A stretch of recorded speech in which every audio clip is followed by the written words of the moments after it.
Bonjour chers frères et sœurs, je vous salue vous qui aimez l'histoire. Cette vidéo va porter sur le sujet suivant: les changements dynastiques, silence ou contre-vérité historique. Dans l'histoire de différents peuples, ou différents royaumes, ou différentes entités politiques dans le monde Akan, il y a eu parfois des changements dynastiques, c'est-à-dire des pouvoirs qui sont passés d'un lignage à un autre lignage. Et quand cela arrive,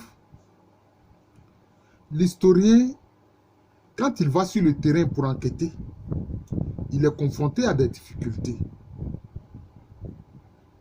Parce que le lignage régnant du moment peut donner des informations qui sont fausses de façon volontaire. Oui, qui sont fausses de façon volontaire. Si l'enquêteur, si l'historien qui va mener des enquêtes ne sait pas cela, il peut faire des erreurs. Il va prendre in extenso les informations qui lui seront données par la famille régnante, la famille dirigeante, et faire silence sur le fait qu'il y a eu une autre dynastie qui a précédé la sienne. C'est important. Je vais donner quelques exemples. Non seulement on peut faire silence, mais aussi on peut même dire des contre-vérités. On peut dire des contre-vérités. Ces contre-vérités peuvent venir de la famille régnante, mais aussi de l'ancienne dynastie. Et tous ces nœuds-là, l'historien qui va enquêter sur le terrain doit pouvoir les dénouer. Voilà. Quand il y a des nœuds, il faut les dénouer. Voilà. Alors, je vais prendre quelques exemples pour illustrer mes propos. D'abord, dans la Nord, dans le pays à Nord, dans la région de Prikro, dans l'actuelle région de Prikro en Côte d'Ivoire, chez les Anofoué ou les Anofou.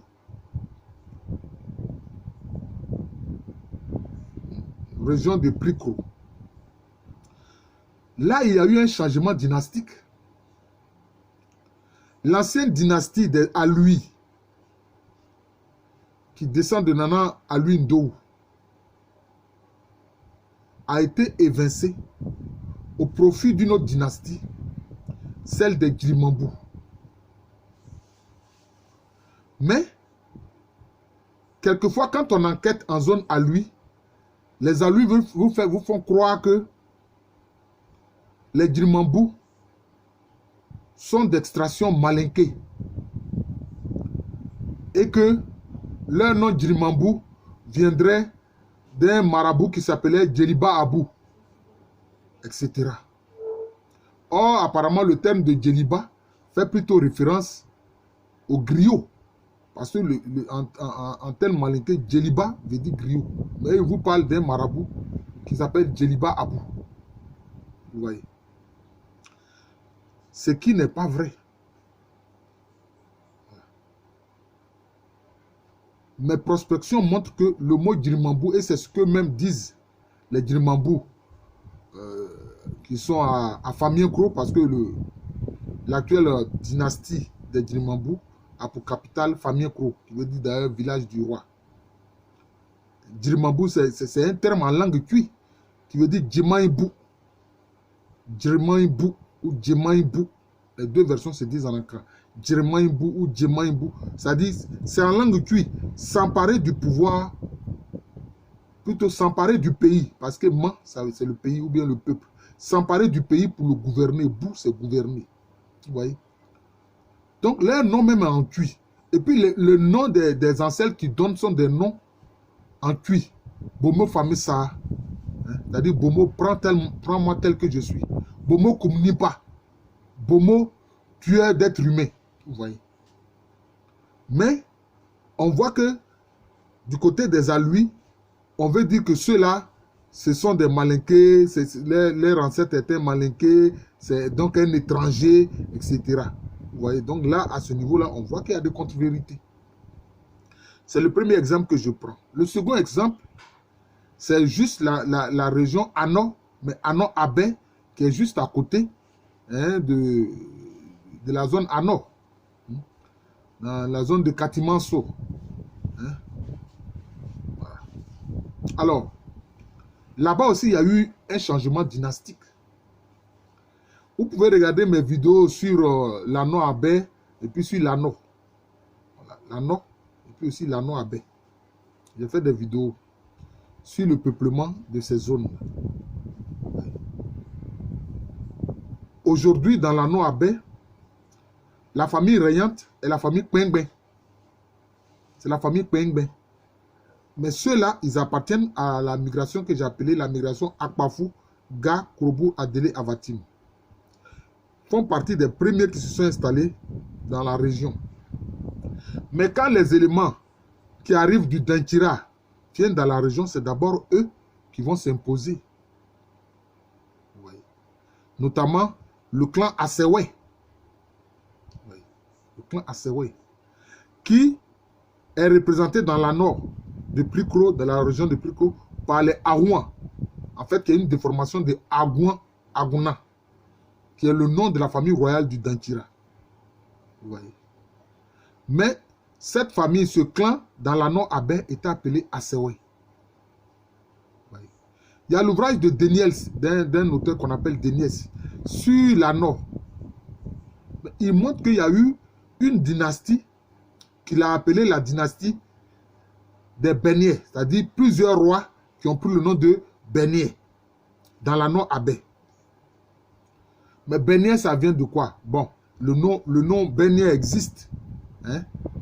Béniers. D'ailleurs, même quelquefois, souvent ce nom peut être donné à des femmes, mais quand c'est un homme, on dit Bénierinya, notamment en pays Nzema, on dit Bénierinya, c'est-à-dire Bénier masculin. Ou bien Bénier bien. Voilà. Oui. Mais souvent ce nom peut être donné à des femmes. Bénier.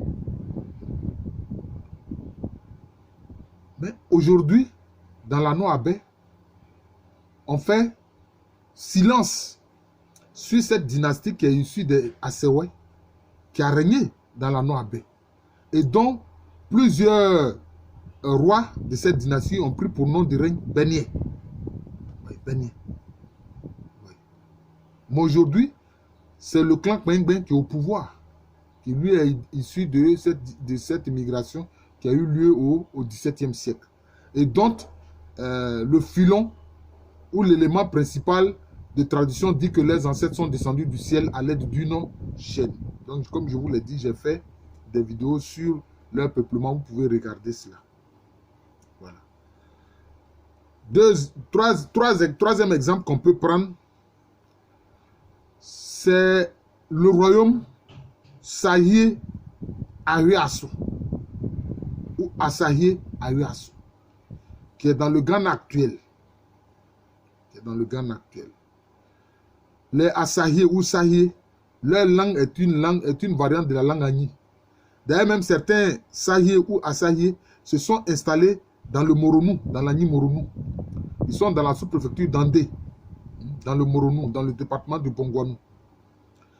Alors, il y a 3 royaumes Sahie. J'ai fait des vidéos sur ces royaumes-là. Le royaume Sahie Uasso ou Asahi Uasso, le royaume Sahie Bakwai ou Asahi Bakwai, et puis le royaume Sahie Ahuasso ou Asahi Ahuasso. C'est de ce royaume-là que je vais parler. Mais le royaume Sahie Ahuasso a connu un changement dynastique. Vous voyez. Là aussi, les traditions font silence sur l'ancienne dynastie. Et quand vous posez des questions là-dessus, mais vous risquez de vous faire lyncher proprement. Vous voyez. Parce qu'effectivement, il y a eu une ancienne dynastie. En ce moment-là, le royaume s'appelait Saye Wanchi. En ce moment, le royaume s'appelait Saye Wanchi. Vous pouvez regarder donc ma vidéo sur le royaume Saye Ariaso ou Asaye Ariaso. Donc, il y a eu une première dynastie. Et quand cette dynastie régnait, on l'appelait, en fait, le royaume était appelé Saye Wanchi. Cette dynastie, d'ailleurs, était de matriclan Assona. Assona. Et ils disent que les ancêtres viennent de Wanchi. Et ils précisent bien que c'est quand il y a eu l'invasion des Dankira, quand les Dankira sont venus conquérir le royaume, la famille royale a tellement perdu de membres. Même certains membres de cette famille royale qui est des clans Assona, certains se sont réfugiés dans la Saye Yuoso, où ils sont notamment dans la localité de Aïbenso. Ils sont dans la localité de Aïbenso, dans le Saye Yuoso. Et ils disent qu'ils avaient confié en fait la régence à un de leurs fils qui lui était du clan Aria. Le clan qui a pour symbole le chien. Alors que le clan Assona a pour symbole, disons, le corbeau, la corneille, le chat, le serpent, l'eau, etc. Bon, voilà.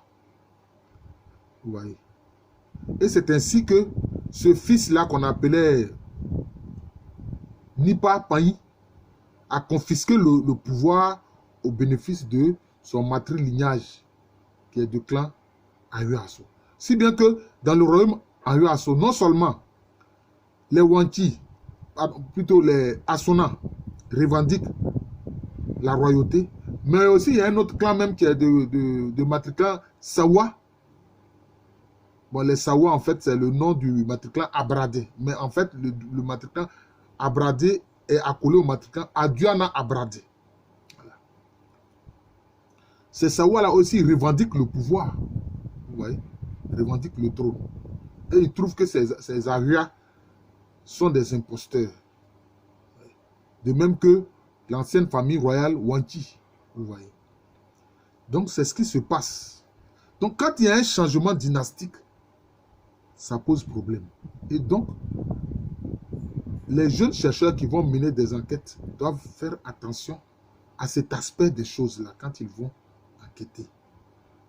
Le dernier exemple que je vais prendre, c'est dans le pays Nzema. Vous savez que les Nzema, leur territoire s'étend au sud-est du Ghana actuel et au sud-ouest de la Côte d'Ivoire actuelle. Ils sont dans l'actuelle sous-préfecture de Tiapoum, mais aussi ils sont dans la commune de Grand Bassam. En pays Nzema, il y a eu un changement dynastique. Depuis le 15e siècle jusqu'en 1848, c'est une dynastie de clans Mvavile qui a régné. Une dynastie de clans Mvavile. Ce matriclan auquel moi-même par ma mère j'appartiens. Alors ce matriclan a pour symbole le maïs, la célébration de la fête qui marque l'année nouvelle qu'on appelle la Bissau Kundun, le grand tambour. Mais ce matriclan, chez les Kuifo, chez les Dankira, est appelé Agona. Bon, mais chez les Fantis, ce matriclan est appelé Anana. Donc c'est un lignage de matriclan Mvavile qui a régné depuis le 15e siècle jusqu'en 1848. Le dernier roi de cette dynastie-là, c'est le fameux Kakwaka, qui a été arrêté par les Anglais à la suite d'une expédition des Anglais. Et puis il a été incarcéré dans le fort de Cape Coast Castle en 1848 et il est décédé en 1850. Et à la suite de ça, il y a deux dynasties de clans Dwafo, donc des clans qui ont pour symbole le chien et le feu, qui vont diriger deux portions du territoire après que ces deux matriclans se soient livrés la guerre, ces deux matrilignage se soient livrés la guerre pendant près de 7 ans, hein, entre 1868 et 1874. Oui. Et donc,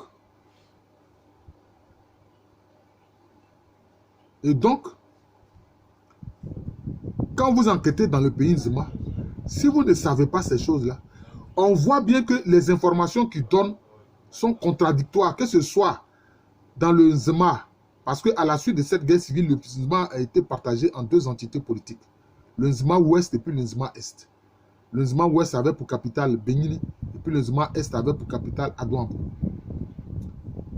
Mais vous sentez les contradictions notoires et les mensonges historiques que donnent les traditionnistes, aussi bien à Benyini qu'à Adouambou. Tout ça pour occulter l'ancienne dynastie Mvavile qui a régné. Vous voyez. Donc c'est pour dire simplement que il faut faire attention quand on mène des enquêtes, hein, quand surtout il y a eu des changements dynastiques, quand on ne s'informe pas sur cela, on peut prendre pour vérité historique des mensonges volontaires, etc. Parce que on veut dissimuler l'ancienne dynastie qui a régné et qu'on veut mettre en exergue la dynastie qui est encore là au pouvoir. C'est ce que je voulais dire. Donc c'est un aspect sur lequel je voulais, disons, attirer l'attention des jeunes chercheurs. Je vous remercie, je suis le professeur Alou Kwame René, professeur titulaire d'histoire à l'université Félix Houphouët-Boigny. Une université qui est à Abidjan. C'est en Côte d'Ivoire, un pays situé en Afrique de l'Ouest.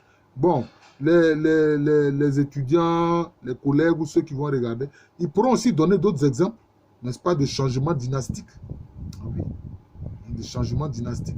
Regardez par exemple, je vais terminer par là, à Ségou. Ségou a connu, le royaume de Ségou a connu un changement dynastique.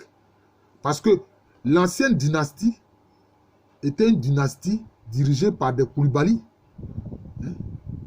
C'est Mamari Biton Koulibaly qui a inauguré la première dynastie dans le royaume de Ségou. Mais après, il y a une autre dynastie qui, elle, est issue des Djara, avec notamment Ngolo Djara. Vous voyez. Mais au moins là-bas, ils reconnaissent qu'il y a eu une première dynastie, celle des Koulibaly. D'ailleurs, les Koulibaly qui n'ont pas, parmi les Koulibaly, ceux qui n'ont pas accepté le règne des Djara, ils sont allés créer un autre royaume qu'on a appelé le royaume Bambara du Karta. Ils ont quitté le royaume Bambara de Ségou et puis ils sont allés créer le royaume Bambara du Karta. Donc vous voyez, donc, les changements dynastiques, ça arrive. Voilà, c'est comme ça. Dans l'histoire, il y a beaucoup de cas comme ça. Il y a beaucoup de cas. Donc il faut que cet aspect-là soit su des jeunes qui vont mener les enquêtes, etc. C'est important. Voilà. C'est très important. Et regardez, même en Angleterre, l'actuelle dynastie, c'est la dynastie des Windsor. Voilà. Voilà. Mais il y a eu la dynastie des Tudors. Oui. Il y a eu la dynastie des Stuarts. Hein? Il y a eu la dynastie des Plantagenets. Hein? Puis il y a eu les anciens rois saxons, etc. Donc c'est comme ça, il y a des changements dynastiques. Il faut faire attention à cela quand on fait de l'histoire et surtout quand on va mener des enquêtes sur le terrain. La Côte d'Ivoire est un pays situé en Afrique de l'Ouest. Merci encore et bonne journée à tous.